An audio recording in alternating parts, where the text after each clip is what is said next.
Hi friends, welcome to Salem Padma சமையல். இன்றைக்கி நம்ம என்ன பார்க்க போகிறோம்னா, ரேஷன் அரிசி இருக்குது இல்லைங்களா, ரேஷன் புழுங்கல் அரிசி. அதை வச்சு ஒரு ஸ்வீட் டிஷ் என்னென்னு பார்த்தீங்கன்னா அரிசி பொரி உருண்டை. அது பார்த்திங்கன்னா கொஞ்சம் சீக்கிரமாகவும் செஞ்சிடலாம். பார்த்திங்கன்னா இன்க்ரீடியன்ஸும் ரொம்ப கம்மி. அதுவும் ரேஷன் அரிசி வச்சு செய்ய போகிறோம். வாங்க போய் பார்க்கலாம். அதுக்கு முன்னாடி நம்ம சேனல் இப்போ தான் புதுசாக பார்க்குறீங்கன்னா சப்ஸ்கிரைப் பண்ணிக்கோங்க. பக்கத்தில் இருக்கிற பெல் பட்டனையும் கிளிக் பண்ணிக்கோங்க. இப்போது நம்ம அந்த அரிசி பொரி உருண்டை செய்யறதுக்கு தேவையான பொருள் பார்த்திங்கன்னா, நம்ம ரேஷன் அரிசியில் தான் செய்ய போகிறோம்.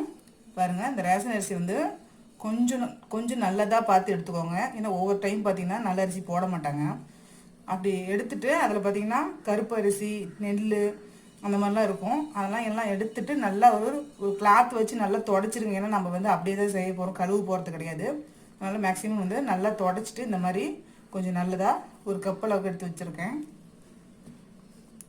வெல்லம் பார்த்திங்கன்னா 3/4 கப்பு,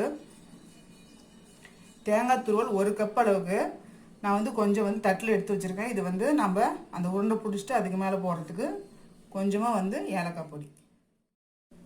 இப்போ பாருங்கள், நான் வந்து ஒரு கடாய் வச்சுருக்கேன். இப்போ அந்த கடாய் சூடானதுக்கப்புறம் இந்த அரிசி வந்து கொஞ்சமாக போட்டு நம்ம வறுத்து எடுத்துக்கலாம். ஃபுல்லாக போட்டோம்னா வறுக்கிறதுக்கு ரொம்ப நேரம் ஆகும்.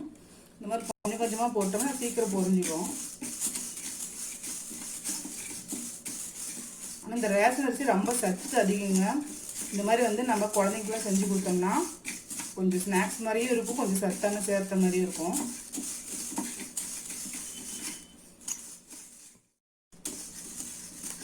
இப்போ பாருங்கள், அரிசி அப்படியே பொரியுது பார்த்தீங்களா. இந்த மாதிரி வந்து எல்லா அரிசியுமே அந்த மாதிரி நமக்கு பொரி மாதிரியாக வரும். ஃப்ளேம் வந்து மீடியமாக வச்சுக்கணும். ரொம்ப வச்சோம்னா தீஞ்சு போயிடும்.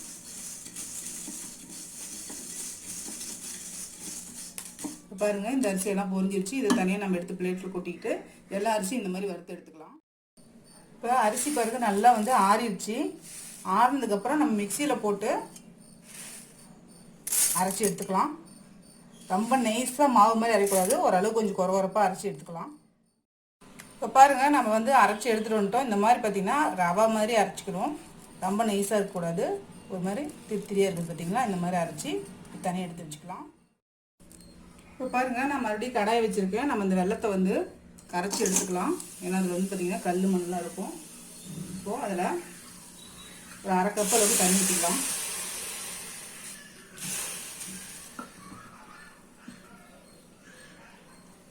நல்லா கரைச்சிட்டு வடிகட்டணும். ஏன்னா இதில் பார்த்திங்கன்னா கல் தூசிலாம் இருக்கும்.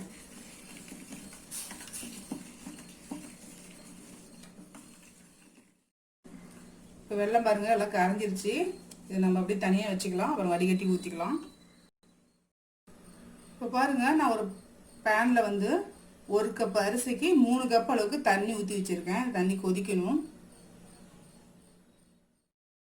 இதில் கொஞ்சமாக உப்பு போட்டுக்கலாம். உப்பு போட்டால் அந்த ஸ்வீட்டை கொஞ்சம் இன்னும் கொஞ்சம் எடுத்து கொடுக்கும்.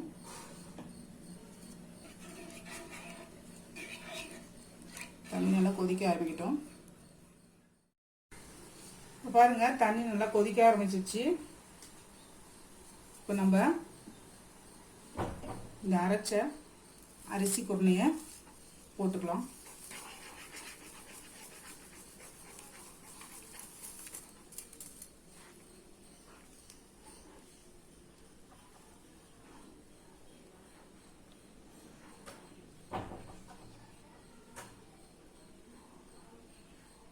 இப்படி மிக்ஸ் பண்ணிக்கிட்டே இருக்கணும்.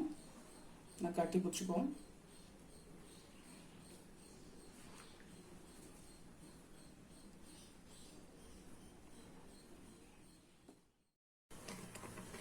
இப்போ பாருங்கள், நல்லா கொஞ்சம் திக்காகிட்டே வருது. இப்போ ஃப்ளேம் வந்து நல்லா கொஞ்சம் இன்க்ரீஸ் பண்ணிவிட்டு நான் மிக்ஸ் பண்ணிவிட்டு நல்லா திக்காகிக்கும்.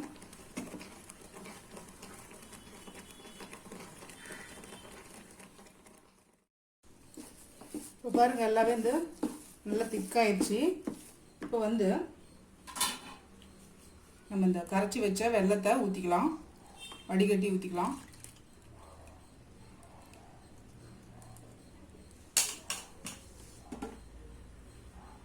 ஏலக்காய் பொடி போட்டுக்கலாம்.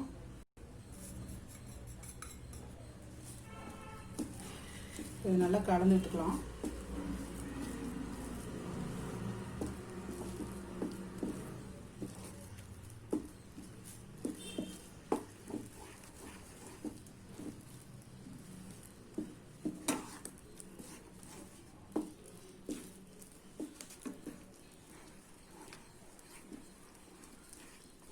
தேங்காய் துருவலையும் போட்டுக்கலாம்.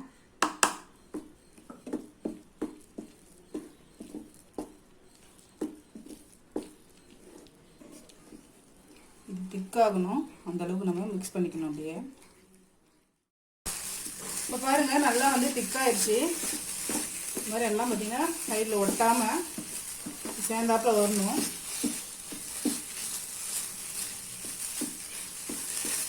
இப்போது நம்ம ஸ்டவ் ஆஃப் பண்ணிவிட்டு இது கொஞ்சம் ஆறட்டும், அதுக்கப்புறம் பார்க்கலாம். இப்போ பாருங்கள் ஓரளவுக்கு நல்லா கை பொறுக்கிற அளவுக்கு ஆறிடுச்சு. இப்போ நமக்கு தேவையான அளவுக்கு எடுத்து உருண்டை பிடிச்சிக்கலாம்.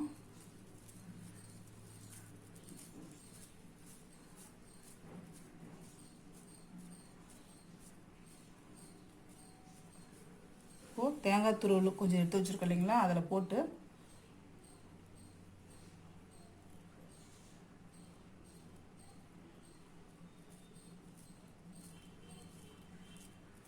அவ்வளோதாங்க, நம்ம அரிசி பொரி உருண்டை ரெடிங்க. இந்த மாதிரி மீதி இருக்கிறதையும் செஞ்சுக்கலாம். இப்போ பாருங்கள் நம்ம செஞ்ச அரிசி பொரி உருண்டை ரெடி ஆயிடுச்சு. அது நம்ம ரேஷன் அரிசி செஞ்சுருக்கோம். கொஞ்சம் ஹெல்த்தியான டிஷ்ஷும் கூட. ட்ரை பண்ணி பாருங்கள். இந்த வீடியோ உங்களுக்கு பிடிச்சிருந்தாக்கா லைக் பண்ணுங்கள், ஷேர் பண்ணுங்கள், கமெண்ட் பண்ணுங்கள்.